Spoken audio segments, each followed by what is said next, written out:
Welcome back to the next portion of our session. And it is my great pleasure now to introduce a dynamic team at the Canadian Tree, at the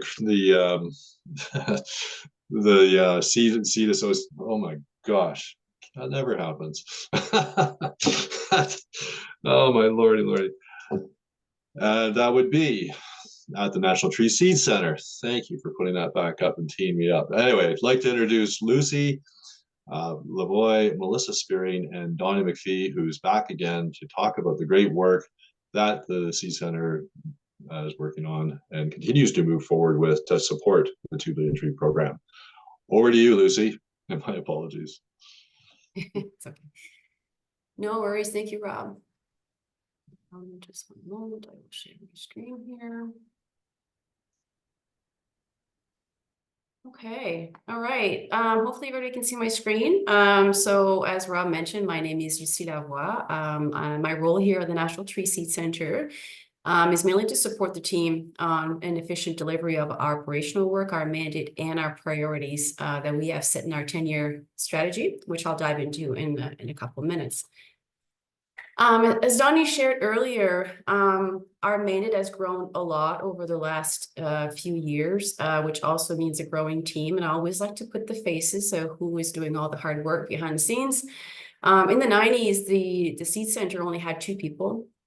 And so fast forward to today, our team is now composed of myself supporting the team, the National Tree Seed Center coordinator, Don McPhee, as you already met, and our seed biologist, Melissa Spearing. We also have an Indigenous program manager, Mary Knockwood, our lab and field coordinator, Katie Burgess, and our knowledge mobilization expert, Bernie Daigle. And in the back, hard at work in our labs are cleaning, processing, and testing our seed. We now have 11 technicians, so that brings our team to up to 17 people now, and still growing. So the National Tree Seed Center, our operations first, which I want to talk about before I dive into the strategy, it helps support our conservation mandate and also fuels our strategy. So what we do is we collect, process, test, and store seeds for conservation and research purposes. So our conservation inventory right now approximately has 5,500 seed lots, which is being retested and repackaged for long-term banking. And we also have an active inventory, which is retested every 10 years to support researchers. So we have about 50 to 100 seed orders that are shipped out across Canada and into the world in a typical year. But last year, we provided over 570 seed lots from 76 different species. We also do document seed lots information and manage records for data accessibility. So this does provide us with information to share on how, when, and where species should be collected, and also information to know the quantity, the quality of our collection. So our seed lots are tested every 10 years for viability, which is about 900 germination tests a year. And this is all adding to our test record. So we do have quite an extensive database and knowledge on seed storage capacity for over 400 plus species. Part of our operation work as well as we manage equipment to ensure efficient and effective operation, but innovate our processes by experimenting with new tools. So we try to identify new low-tech, low-cost tool for small-scale seed operation. And lastly, we lead conservation research by conducting ongoing experiments, which we continually experiment with new species, how to clean, dry, and store, and to develop best practices to share. For most of the common commercial species, as Donnie alluded to earlier, seed collection and processing methods are very well known, but we are working with all of the other less known species. This is a picture of one of our cold storage is partially full, and we have a couple of those. In addition to our operation, we do have 4 big strategic priorities. So I will briefly describe what our priorities in the next few slides, but here I just want to demonstrate the close alignment between our operational and our strategic work. So we do gather extensive knowledge and information during our operational work that directly feeds into the work involved as part of our strategic priorities. And the work that is done as part of the our strategy generates a lot of new knowledge and collaboration, which helps grow and enhance our operations. So the tricky part for our staff is to balance all this important work. So I'll just start diving into our 4 priorities. So the first one is supporting 2BT. This is why we're here today, with knowledge mobilization, capacity building. So the goal is to get 55 years of National Tree Seed Centre knowledge and expertise into the hands of those who will need it to build Canada's capacity in seed collection, processing, and storage. So our first objective is to mobilize this knowledge and try to build capacity for our collectors, our producers, and our growers. So some examples of where we're supporting this. We continue to build and improve our library of presentations, webinars, like today, videos, and documents that we share with 2BT proponents daily. So we can share the link for that later. Our seed biologist also is the main editor for the Canadian Forestry Genetic Association Tree Working Group Bulletin News, which is to say a place where you can find a lot of information. And that's published quarterly and reaches over 500 readers across the country. We continue to explore, again, like I mentioned, new low-cost, low-tech equipment. And the best way to kind of see that is to come to our facilities. The door's always open, and kind of look around of how we continuously try to find new ways for mainly smaller scale operation that don't necessarily have the need for big equipment or have the funds, because it could be quite expensive. So they ask us regularly just how you get started. So we do have some blueprints we can share.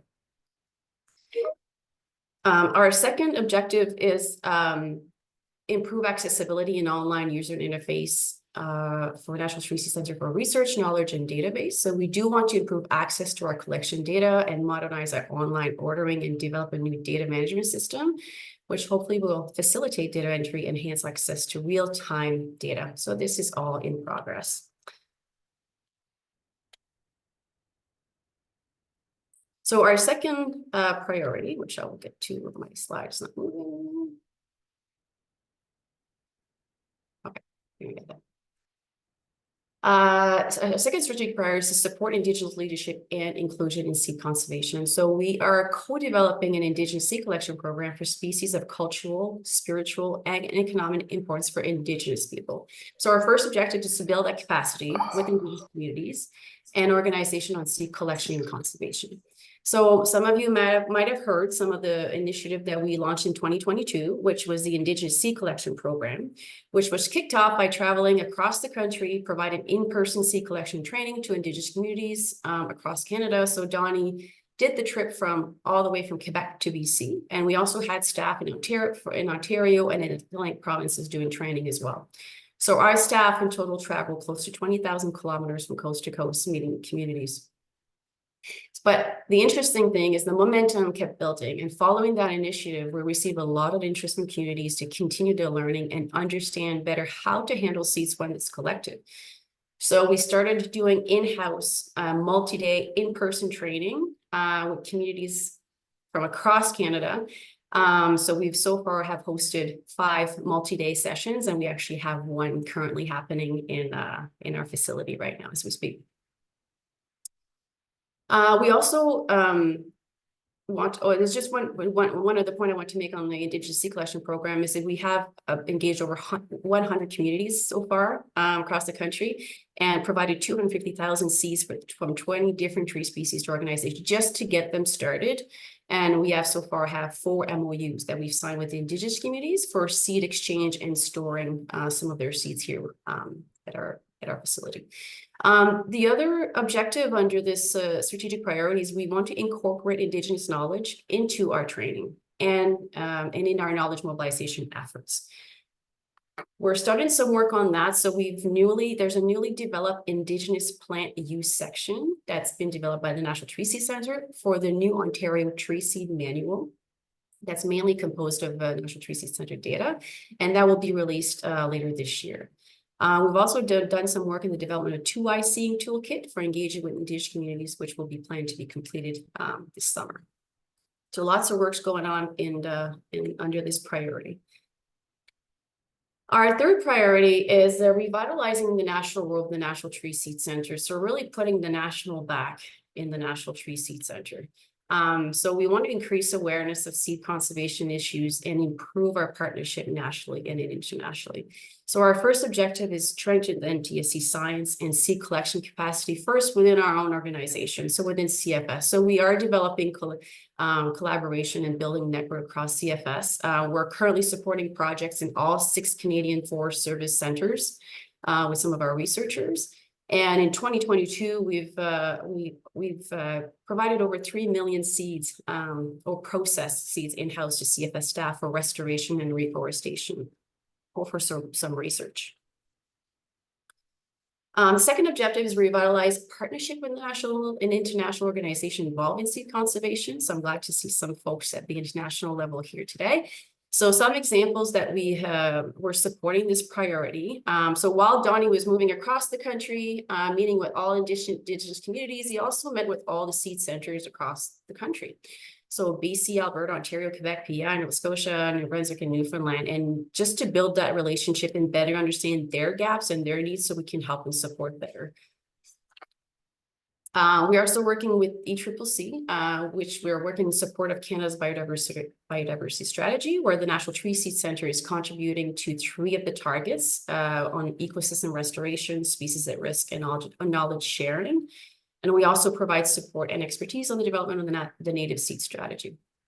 So without listing them all, I think you saw a slide that Donnie had earlier. We currently work with over 100 partners from all across scientists, organization, nursery, landowners, NGOs, and all levels of government. So our last priority that we were focusing on is conserve Canada's forestry targeted national collection strategy. So ideally, and I think Donnie spoke to that a little bit earlier, we would want to have seeds stored from each species from every geographically and ecological region in the country where it naturally occurs. So we use Canada's National Eco District Map, so which is 1,000 eco districts. So in order to have more realistic expectation, that's why we use a targeted collection strategy. So our first objective is to take that strategy in collaboration with jurisdictions and federal partners. So for example, what we do is we regularly engage with agencies just like Conservation Data Centers, CFIA, and the Wildlife Conservation Society of Canada, who does have up-to-date information on upcoming threats and species of trouble. So we do adjust our species priority list based on some current knowledge. We also work closely with Parks Canada on helping achieve their TBT targets and conservation efforts by providing ongoing training and seed banking support.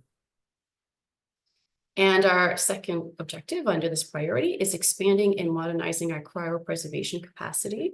A lot of interest in this. So we continue to develop in-house expertise and getting trained by global leaders in the US. So we have one of our staff that went to visit 2 cryopreservation facilities in the US and learn on new techniques and best practices. So this is to help fill existing gaps. So identified by professional seed centers such as the White Bark, Limber Pine in Alberta, BC, and Parks Canada, and Gary Oak in the province of BC. So we are working with these partners in cryopreservation efforts. So with all of these partnerships, that resulted in about 215 new collections last year that we received from collaborators to the National Tree Seed Centre. This is the last of my slide, and what I'll do is I'll pass it on to Donnie at this point. Thank you.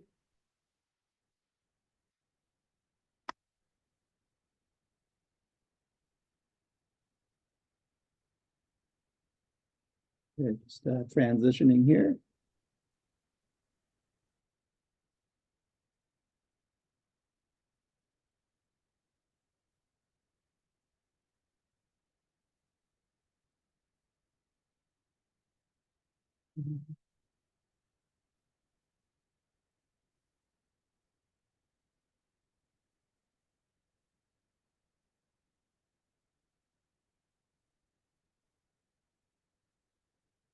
There we go.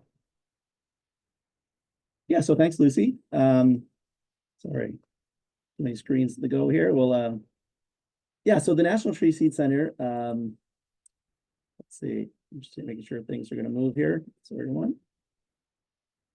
Great, I'm just going to give you a quick update. I'm actually going to build on some of the things that Lucy was just talking about. But our founding principles for our program stability has always been about long-term storage of forage genetics in mind. we constantly use that slogan that the right tree, right place, right time. That Kit Yeatman's, his quote, seed origin first, last, and always sort of reigns true to us. It's one of the things we preach. And again, it's funny, anytime I'm dealing with anybody with seed who's working with this, it always comes back to this quote, it seems. Good. So, how did it all kind of begin? And again, I kind of alluded to this a little bit before, but one of the first projects when I came to the Seed Center was, again, caribou habitat restoration was a big thing. And we were asked, if we wanted to restore habitat for caribou restoration, do you have enough seed to do that? And if you don't, where would these seed sources come from? Because it was known that a lot of these were not necessarily the seed sources that were currently being planted across the country. And again, when it comes back to seed source, first, last, and always, it really started making us think that, looking at climate change, fires were just starting, invasive pests, especially in the southern part of the country, that, yes, our forest industry is doing an amazing work, but there are other gaps there, and what can we do to fill some of these gaps? So one of the first things we did, and this is sort of what brought Melissa Spear into the National Tree Seed Center, her first main project when she came in 2018, was that we got some funding through a program and again, this was combined with another researcher in our Edmonton office, Dr. Nicholas Manfrey, who was doing something similar for the province of Alberta with oil sands, is like, what's happening? So we ran a survey, and I'm sure there's many people on the call who saw this survey, and many of you filled it out. But it was really about sizing Canada's national seed supply. So this was published in 2023 in February. But some of the just key points is that, and it's, Rob's always alluded to some of this stuff, but the key issues were the number of seed collectors and the amount of seed in storage beyond current reforest commitments. It's just not there. Is there sufficient seed processing, testing, and storage for some of these, more difficult species to collect, process, and clean and store and test? Where's the labor going to come from? Rob alluded to this again. There's not a single university or technical program in the country designated for seed collecting. So Lucy put up a slide with all of our great new staff. All of our staff have forestry degrees. None of them had any seed background. So they're really learning on the fly. And again, we constantly are sending them out to other places to constantly pick up stuff. But, the best place is sort of sometimes hands-on learning. So most of our technicians are, they're 3 to 4 years into their seed world and still learning. And again, when we talk, go back to this slide here about how much seed do growers have, it's fairly surprising to some people.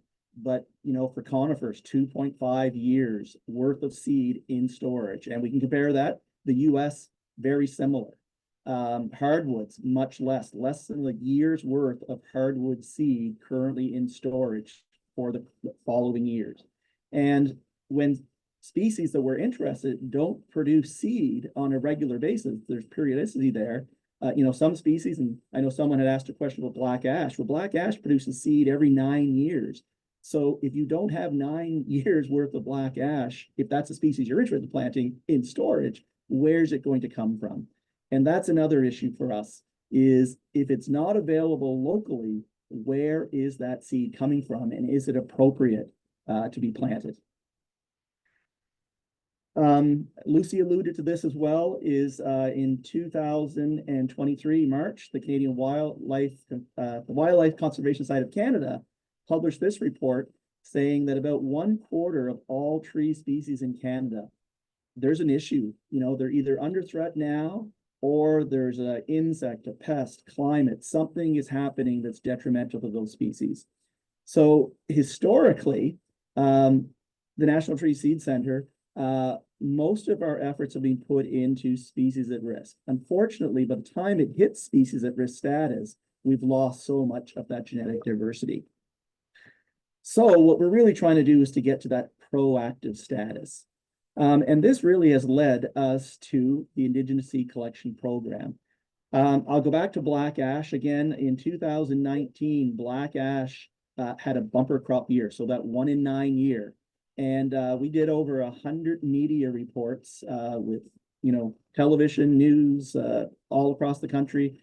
And we were out there on the landscape trying to get as much ash collected as we could, because we knew that could be the year. One of the things that came out of this is a lot of First Nations communities across the country, because it is such an important species to our Indigenous communities, Manitoba and East, were reporting saying, hey, what can we do? What can we do? And this led us to the Indigenous seed collection program that Lucy was just talking about. So again, in 2022, all the the violet dots are communities that we met in 2022. Last year, we added to those the yellow dots. And then all those in gray are communities that have reached out in the last 6 months, hearing about what we're doing and looking for support. And a lot of these communities are communities that are very concerned. They know planting projects have to happen on their lands due to, pests, pathogens, wildfires, whatever. And they want to ensure, and they're concerned that the right genetic material from the right plants that they want to plant are not available. And they're stepping up to the plate saying, hey, we want to be part of this. And our role, I think the National Tree Center, how we see ourselves, is getting out and helping those communities.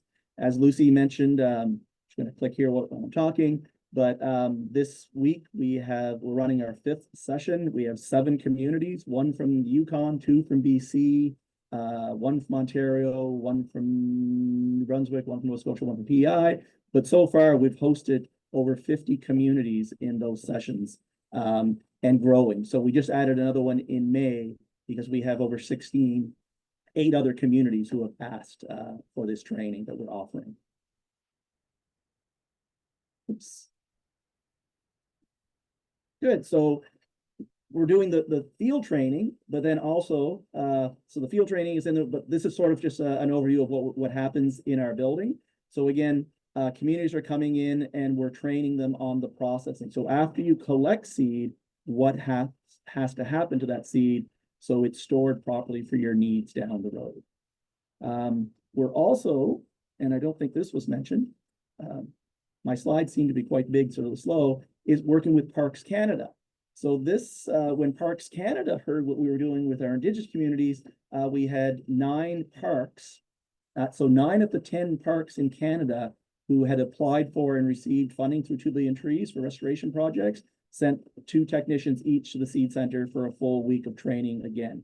And anyone who works with seed understands that the collecting of seed is the easy part. So I can probably, as an individual, go out and make, 10 really good seed collections from 10 individual trees or plants in a day. Well, that represents probably 10 person days in the lab, cleaning, processing, testing, and then getting into storage. So that's what we were teaching Parks Canada, because I think Lucy mentioned we had over 200 collections come in from Parks Canada, all in the raw form this year. So we had to do the cleaning, and we just can't handle that. So we were training the Parks Canada staff that next time when they send a seed, that it's in a method that a cleaner version, so it's not so labor intensive for our staff.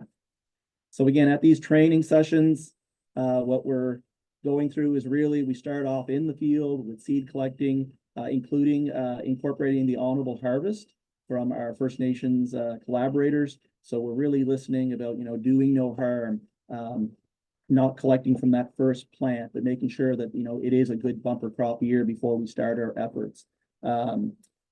Making sure that we're thankful and that there's a plan for anything we collect. So we're not just collecting for the sake of it. There has to be a plan, much to what Andrew alluded to earlier from the 2 Billion Tree proponent. There might be funding for seed collecting, but there has to be part of a long-term strategic plan. Cleaning and extraction and drying, then germination testing, because again, nurseries need to know the quality of seed. The quality of seed coming out of our provincial nurseries is extremely high. That 99% is what they're looking for. That's not necessarily what you're going to get out of some trees and shrubs, non-conifers, but we do our best to sort of clean it down so we can get into that 90 range. So nurseries know the germination rate, so they know how many seed per plug they have to put in.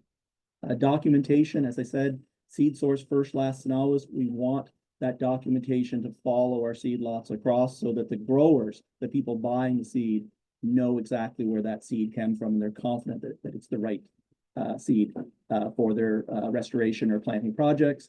And then the other is storage. We talked about storage, and this, is going to be an issue. For us, we've mainly dealt with smaller seed lots, unlike our provincial seed centers that are, have huge freezers for restoration projects. But we are constantly growing our storage capacity to support those in need until they can find other more suitable storage facilities in their regions. And then something else to mention is that all of our seed lots, again, they're tested the year they're collected, and then every 10 years we retest our samples just so that, again, the growers, the nurseries know the quality of that seed if it ever gets to them. Yeah, so this is just an example of how we would go about for our conservation collections. And this is, again, I know it's an eastern species, but emerald ash borer is, emerald ash borer is now a coast-to-coast concern, as it was found on the West Coast. And unfortunately, our Oregon ash on the West Coast is in peril, or will be potentially. But we work on an eco-district level, and we've been working at this since 2000, really. So we've only really had 2 really good bumper crops of black ash. So again, this is just sort of a map representing what we currently, the eco districts we currently have 15 to 20 collections from. We have over 600 black ash. Something else, again, I go on and on with this stuff, but genetic diversity studies. So again, if it ever comes back to a restoration for black ash after emerald ash borer is kind of in nature has come to a balance, we want to be able to know that we can plant black ash out in confidence, genetically speaking, back onto the landscape. So we're currently partnering with Penn State University. We sent 100 seed from 600 black ash seed lots to them for genotyping. So we'll know if we miss some of these eco districts, where can we genetically be confident to move other collections that we have for large scale programs down the road. And just wrapping up here, this is sort of the stuff we're working on. If you need seed, if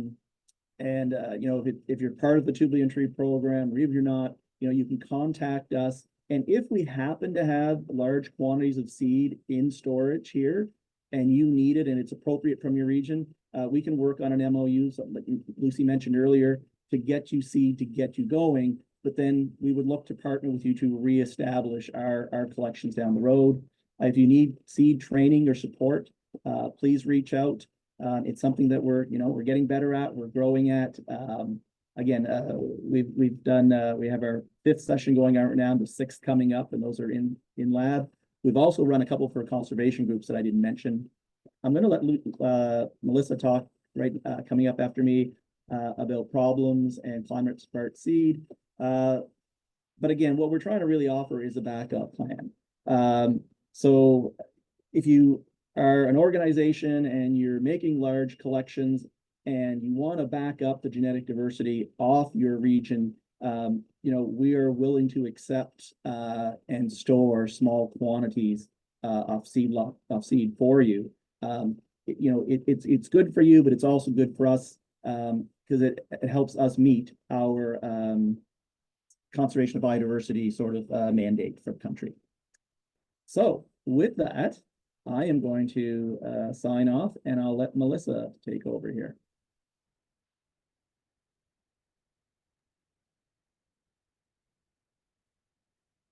Thank you, Donnie. Hello, everyone. I'm just gonna give you 1 second to make sure that I share the right screen here.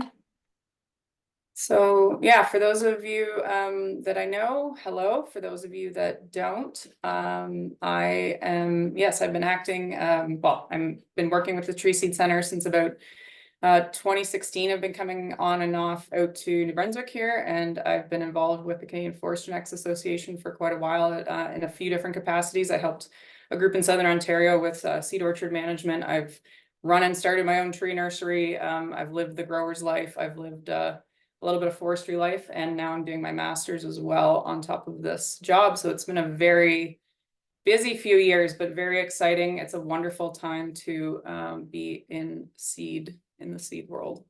So I'm just going to make sure someone can confirm that they can see my screen. There is a lot of things in the way.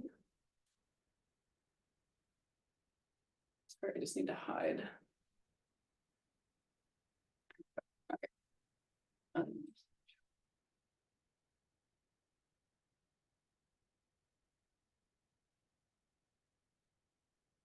Are you seeing the full one? Melissa, I'm still seeing the slides, like the side tab with all your slides on the left side. So not in full screen just yet. Okay, sorry, 1 second. I've lost the Zoom. Let me try one more time. That work? Okay, there you go. Yep, I could see that. Wonderful. Okay.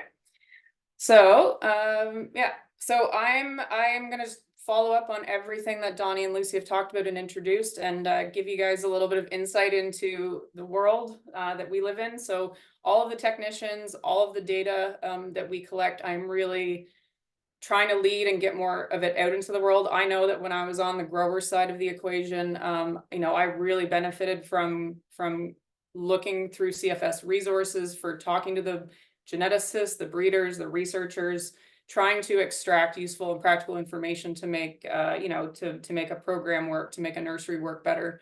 So I've been on both sides of this table, and it's really exciting. So really it's about getting all the great knowledge that already exists out there and trying to generate and stimulate new information. So I am really just going to give you guys some updates and recap. A lot of you guys have participated in our webinars. A lot of the people, when I saw the registration list, this is some of our great friends we've made over the last few years. So yeah, some highlights and lessons that we kind of learned through 2023.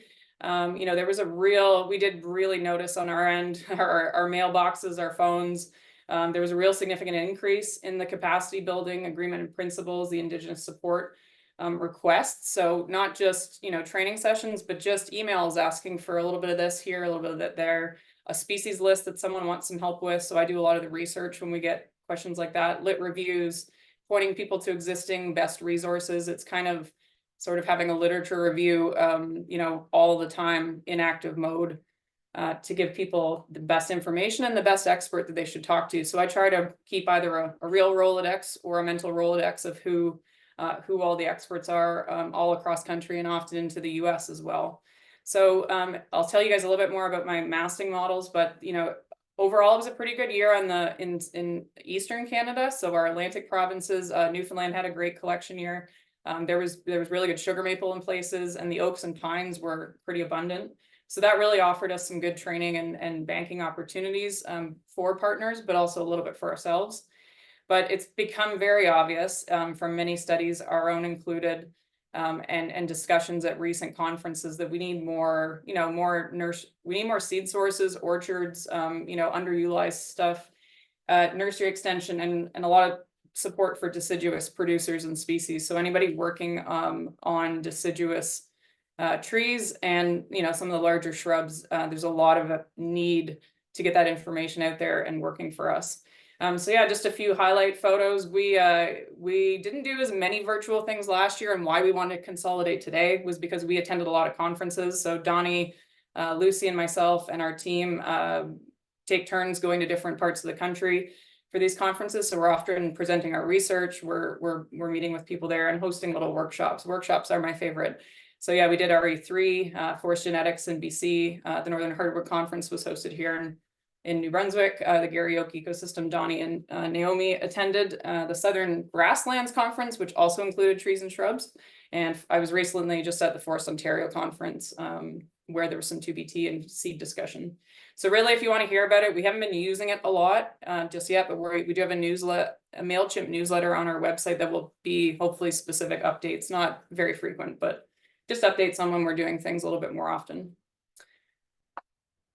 Next. And yeah, as Dave will talk a little bit more about, I started working with the Tree Seed Working Group long before I came here. It's this beautiful undiscovered gem, and sort of it's a massive amount of knowledge that's contained on the website link that I shared. So it's always been a free thing. There's always been CFS researchers kind of on the working group. So I'm really proud to keep that going. Whoopsie daisies. And the workshops, we always have workshops every other year with the CFGA conferences. So they're really fun, and they're always immersive and very detailed. And you'll meet all the best seed people in Canada there. So hopefully the next one will be next summer. And I think Brian will talk a little bit about that in a bit.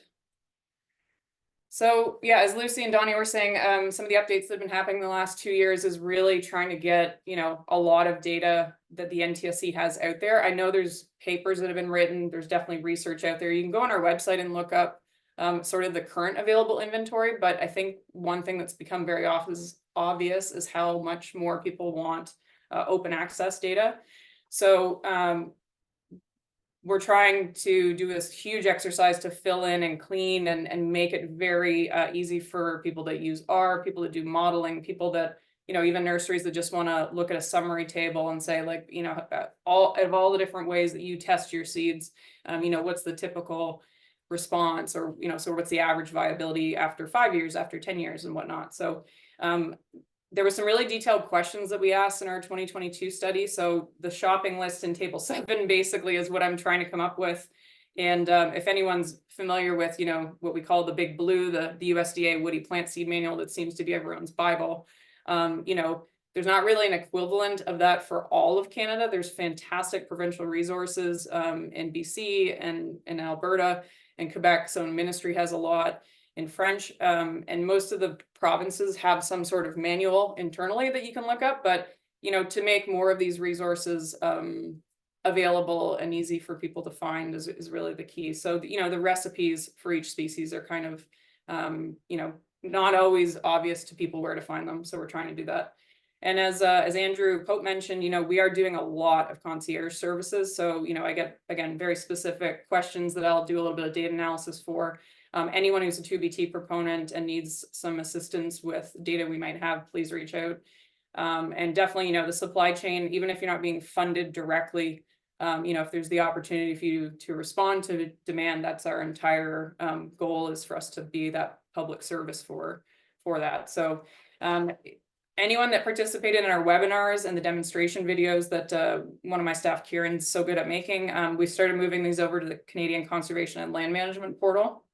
And then just recently, NRCan launched or transitioned over to this open science and technology data repository. So the publication service, it's changed a little bit if you're very familiar with the old one, but you can still find our stuff. And we are working on updating metadata, because we've realized one super small thing is just making sure that we list all of the great in-house research we've done, even just in simple plain language summaries, so that people can find them easier. So Google and the internet and AI are all wonderful new tools we're trying to respond to, and sometimes it's just combing back over your old publications to remind people where they are.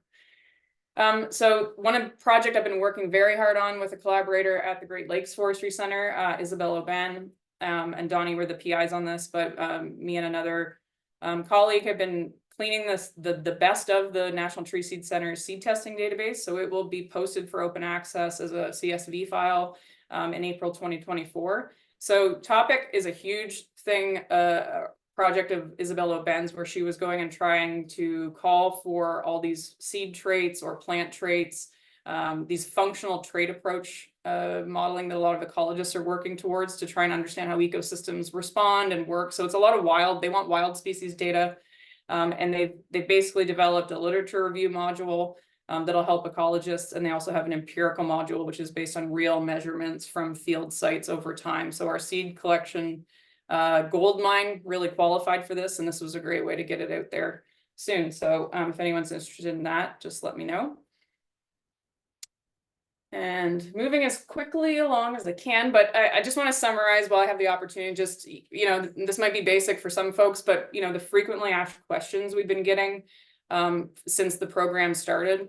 you know, where do we find seed in stock if we want to participate, or we got money and maybe we, you know, we thought we could get something and then something changes. But, you know, I just want to really emphasize the fact that NTSC is really pushing to make sure people use locally native species and not exotics if we can partially avoid it, unless there's a really good reason for it. I mean, I know that there's a lot of urban areas that there's native species don't survive terribly well, but, you know, the majority of the program should be planted from genotypes and species that that we already have. So, you know, again, my goal is really to connect people with forest researchers, with folks that manage the provincial policies that can help you with the tools you need to go find these things, or to know, you know, that you're choosing material that will survive, that won't bring in invasive pests and pathogens. You know, there was concern about a lot of people importing seed and stock originally from very far flung places, but, you know, again, it's up to the proponents and the provincial experts also to help with this. And one of the things that I had been working towards, and I'm very familiar with, so some folks, climate-based seed transfer policies, BC has them, Ontario just relaunched theirs. There's a tool that NRCan had developed called Seedware. And if you have some specific questions about which, you know, if you have a seed lot or you have a planting site and need some help with procurement or deployment, that's something that NRCan and us can help with. So there's many different seed sourcing and zoning systems across Canada, and it's really important that people find out about them so that they know sort of what the limits are, or what the advised limits are. And so I'm going to get Natasha to launch a poll while I talk about this, but, you know, there's been a shocking amount of, not shocking, but surprising amount of species at risk that have been planted under the 2 billion tree program so far. And it's encouraging to see that there's been so much, you know, the number one species at risk planted has been white bark pine so far. And we really want to help with this, because this is definitely the idea of having a seed bank and a conservation mandate, is that you help these species recover as best you can. So yes, I'm quite, sorry, I meant to the species at risk one. Okay, we can do this one right now too. So there, I had two polls, but for folks that are planting in, I mean, even if you're not from Canada, you can answer this, but, you know, these were the top species that people mentioned back in 2021, 2022 were really difficult to find. I'd really be curious right now to keep working on the sort of the species in between that are hard to get. It may surprise a few folks in forestry in Canada, but, you know, a lot of the folks outside of reforestation struggle to find even conifer species sometimes, depending on who they are. So these were the top, the top difficult to source ones on top of the species at risk. And so it'd be great if you can choose as many as you like there that you find difficult to find in quantities for your region. That will be valuable for us to know. Just gonna move this quickly. Yeah, so as Donnie was alluding to, the you know, is this double-edged sword for us, is that we are really trying to be proactive with seed banking before there are problems, but it's the equal thing of we do want species to go out and to go back into the right places so that they contribute to population viability, they contribute to new seed orchards, they contribute to disease resistance and future resilience for maintaining these in Canada. A lot of our northern populations of, say, Carolinian species, particularly in southern Ontario, where there's a huge concentration of species at risk and a lot of public land, you know, we may have some very useful populations to perpetuate. So it's really critical that we you know, we hear about, or if people want to help out with these species at risk, that we connect them with the right people and the right programs who are helping develop material for this.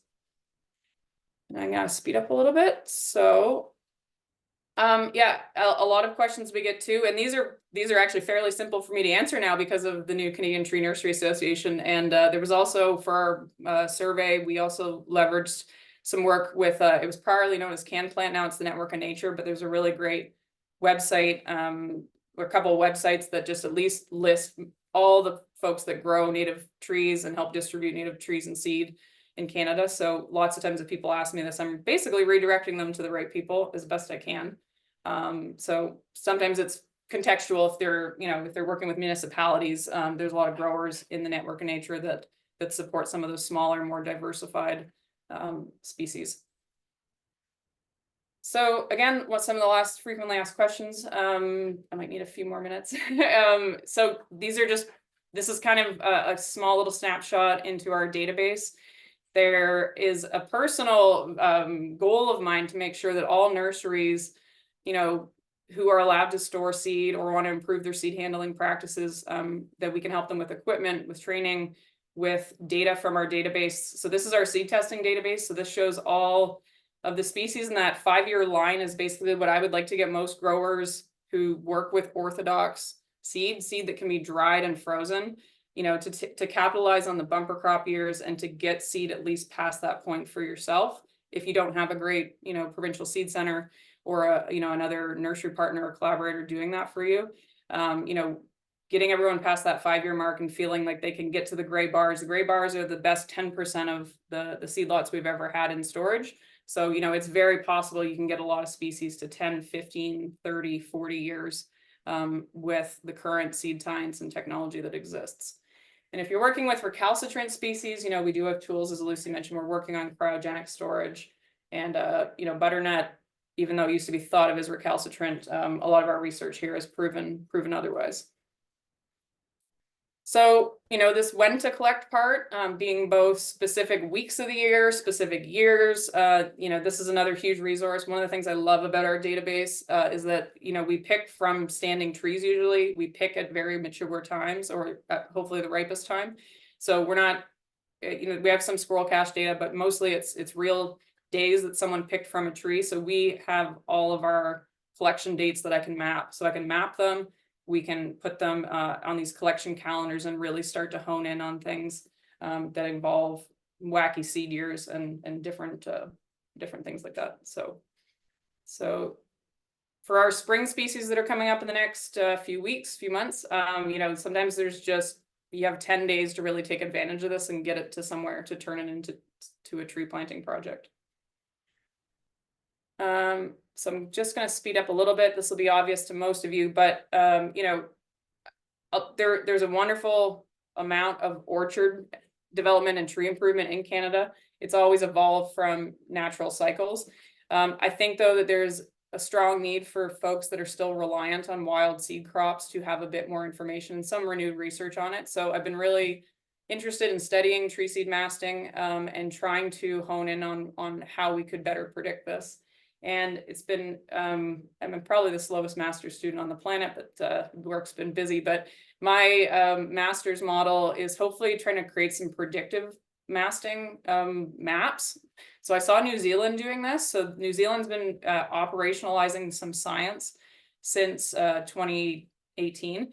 And it's based on many decades of research and stuff that's fairly buried, but it's a really interesting response that the trees seem to be tracking temperature anomalies between the seasons. So the stronger the difference in their maps, if it's red, it means that there was a very strong temperature anomaly between the 2 prior summers, and more trees and more buds on every tree seem to be using that as a cue to mast and flower. So I am hoping to work on this mostly for important species in the east, but does not preclude everywhere else. And I think these maps might excite a few people. I've shown quite a few people already, but basically there's a tool that came along from the Copernicus ERA5 data. So they've remapped the entire world going back to 1940. You can look at, it's already open for anyone to look at. So this came out of a Nature paper actually, and what it basically says is that for the 2-year species, so for 2023, both of these maps were created in different years, but for species like spruces, firs, hemlocks, maples, white oak group, ashes, birches, and poplars, we had a really good seed crop year in Eastern Canada. And I'm not sure who else is listening, where else there was much across Canada, because if it was blue, the 2-year species were probably taking a rest year. The map on the right here for Eastern Canada, it means that the pines and the red oak, if you put dots on where there was a lot of activity for seed collecting in the blue, it means that it was kind of correlated. So it's just a temperature difference model. Red is warmer or red is a positive one, and blue is a negative difference. And I think we could start using this, punching out some forest inventory or where there's really good collection opportunities, and using that. And to try and wrap up here, you know, it really came true, and I haven't put all my data on here yet, but it really came true for the 2019 black ash bumper crop. That giant red area over Eastern Canada is pretty much exactly where Johnny and I drove, and we received collections from Winnipeg all the way to Newfoundland. And you know, if this holds true, I'm looking for collaborators in the north for 2024. So it looks like, you know, the around the Great Lakes, Labrador, at the Yukon will be really good hotspots for 2-year species. So yeah, to kind of get towards my end, I'm looking for people that are interested in participating with me. I'd really like to increase the spatial coverage and the number of species I have. I would love anyone that has some historic buried treasures of data sets, or even just operational data. So I'll skip ahead a little bit, but basically, you know, I kind of need 4 more years of data in the same place. And I'd really love folks that have seed collections kind of similar to the Tree Seed Center, with accurate geocoordinates, collection dates. If you have viable seeds per raw volume calculated already, or seed mass and germination data, I would love to work with that. And you can get in touch with me. And oh, there we go. So yeah, I guess it's question and answer time now. I will stop sharing. And this is just my favorite tree ever. This is me waving goodbye to some miracle Magnolia acuminata, going back to a federal planting project last summer. So thank you very much. Stop sharing. Okay, perfect. So we'll go to the Q&A. There's some questions already in the chat. So there's one for, I guess, Donnie and Lucy. So to meet demands of assisted migration, do we have enough seed by species and volume? If not, how much larger, or how do we need to change our collection strategies to carry out assisted migration in a meaningful way? Yeah, so I'll answer that from the National Tree Seed Center. Like our historic collection size for conservation and research, you know, it wasn't industrial size collections. And our goal was never to have enough seed stored at the National Tree Seed Center to support large scale restoration. Our goal was to have the genetic diversity of the species in storage to mitigate the what if, and to have that seed available for research.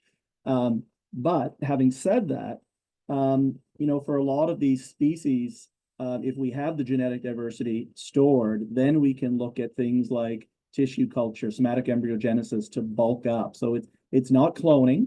It is minor cloning, but it's cloning with you know, good science behind it, because we're using cloning material from the entire genetic profile of that species. So I'm not sure if that answers the question, because it all depends on the size of the project. But what we're trying to do is that when we go out and teaching, and again, a lot of the communities, a lot of the parks, a lot of the entities we're working with, it is large scale. So we're basically, you know, working with them to see, you know, how do they increase the amount of seed they have. And then it really does. It comes down to them sometimes working with their local provincial nurseries and, you know, other entities, people who are working with large scale processing to, you know, get that seed handled. So hopefully I answered most of that question. Thanks, Donnie. And Lucy, did you want to chime in at all on that answer, or? No, it's okay. I think No? we get the subject matter expert here. We're good. Okay, excellent. So there's another question here, and I guess it's directed to the group. So whoever would like to field it, what do you think your investment in each collection? What do you think your investment is in each collection? How much does it cost to collect, process, test, and store? Yeah, so Melissa can chime in. I'll start, but in 2019, we did an estimate, and it was around $500 a collection is what we thought. Now costs have gone up a lot. I would guess it's quite a bit more. And I'll just, not to go on this, but I know that sometimes people will approach us because they need seed for a large project. And if we have it, we'll enter a conversation. And when we mention the price, the cost of research grade seed, it usually scares people until they get out and try doing it themselves. And then the lights start flashing that, if you're not set up, it can be very expensive. Melissa, did you want to add to Donnie's response? Yeah, it's tricky for me because I've also been on the private sector side, and I know the perception of seed cost in the world, and everyone trying to be, you're trying to get things done within budgets. We do have some luxuries within what we do here, but we don't charge for our seeds, so it appears to be not that expensive in some ways, but we do try to estimate, and I really do encourage people, and I'm trying to get more data because there's not that much out there on how much time it takes people to do collecting man hours. There's a few resources here and there. There's some really great work that's been done in some of the reclamation spaces for helping people cost seed better. And more publications have been coming out lately about trying to express things as cost per 1,000 live seed, rather than just, because the cost of a kilo of seed doesn't mean anything unless you know what the quality measures are. So, again, having to ask people, so what information did you get supplied with it? Is the cost that you paid for that actually going to turn into seedlings? So yeah, with the species at risk that we work on, I basically say that everything is you can't put a price on it because it might not be there. The 2019 bumper crop of black ash around my parents' farm and places that I went, like some of those stands are dead now. So the only thing that left from them, unless there's free sprouts or some miracle survivors, are in the freezer right below me. So how do you put a price on that? So for operational stuff, the experts are out there in the operational programs as to what those things should cost. But yeah, as Donnie said, like what we might have even guessed in 2019, the costs have changed dramatically. And for a lot of people, the shipping costs and the transit costs, are probably creating some limitations for what can be done. So yeah, and that, Natasha, one thing just to add, it's a little different too. So if you're contacting one of the provincial seed centers, Dave, and you're asking for the costs, if the collection's coming from a seed orchard, I mean, that seed orchard took decades to come online and the effort, but we don't see that hidden cost anymore. So I think seed in general is just undervalued. So if you're starting from a new species, something that we don't have seed orchards, something that's not easy to obtain, it's expensive. It really is difficult to put a price tag on at this point. Okay, thank you, Donnie and Melissa. And there's the next question was to just post the MailChimp newsletter link, which Melissa, you did. So that's can answer that is done. There was also a request to share the link to the NTSC Knowledge Library, which is also done too. So we have another question here in the chat. Seed is currently undervalued. Do you think there is a role that the NTSC can fill to improve the market's understanding of the actual costs of seed collection to help inform the broader market? Again, I'll start and then Melissa can chime in with, so one of the things, and Melissa kind of alluded to that in her last, is that what we are asking anyone who we're partnering with to include the wet in the field collection volume of what they're actually collecting. And then at the end, if it gets set to us, we'll find out, well, if you collected 10 hectoliters of white birch catkins, what does that equal to? So for us, unfortunately, although we've worked with so many species, it was never done with the intent of, how many seed are coming out of a particular volume. So it's, with all our partners and stuff, we're really hoping that, down the road and, shortly that we can start answering more and more of these questions. So yeah, we are working towards that, but it's going to take time for some of these lesser known species. Yeah, it's I'm going to say that to build a proper tool for seed costing, I know Brian's going to talk soon about seed planning BC, but for us to help people that are sort of outside the reforestation chain, it's a three-parted answer. You need to record the total amount of time you spend. You need to record the wet volume, all your expenses, and then you need to have a seed third-party testing service that does typically standardized tree seed testing methods. So when you have all those answers, you can get a better answer. Okay. And that's just most people just don't record all of those things, or it's not in any sort of consolidated format that's easy to do data analysis with. So that's what I'm hoping that we can help people with, and I would love more data to help inform the market about this and come up with more case studies, because there's lots of times where I think maybe actually white bark pine is one of the better ones where I've seen an estimate, you know, if it's $1.25 per seed by the end of it, that's what it cost to produce it. So. Okay, thanks, Donnie and Melissa. And there's kind of a follow-up that's in the chat, not in the Q&A pod, but I see it here. So it's just regarding the undervaluation of seed. Is the undervaluation causing a higher oversow rate in our nurseries? I feel like we can maybe kick that to. Yeah, I think, you know, some of the provincial nurseries can probably handle that question, Dave or someone, but for us, the oversow, it really comes down to germination rates. I mean, the nurseries, you know, nurseries don't want to waste seed. They're doing their best. They understand, I think, a lot of nurseries, the value of seed. It really comes down to germination rate. So I think I mentioned how, you know, the seed that our provincial seed centers are producing, you know, they're looking for 99%. That is not attainable for a lot of hardwoods and shrub species. It's just, we just cannot get it cleaned down that far. So. Okay, thanks, Donnie. And just keeping note of the time here. So I think it's 1:31 Eastern, so 2:31 Atlantic. So I guess we'll go on to our next break. So it's at 25 minutes and be back by 3 p.m. Atlantic.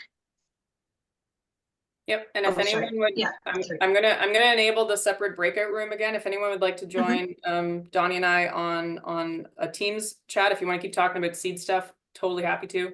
So I'm gonna put that in the chat in 1 second. Excellent. Yeah, so keep that in mind. Be monitoring the chat, and there's also some really good resources being shared on the chat as well. So be sure to kind of pan through that if you get a chance.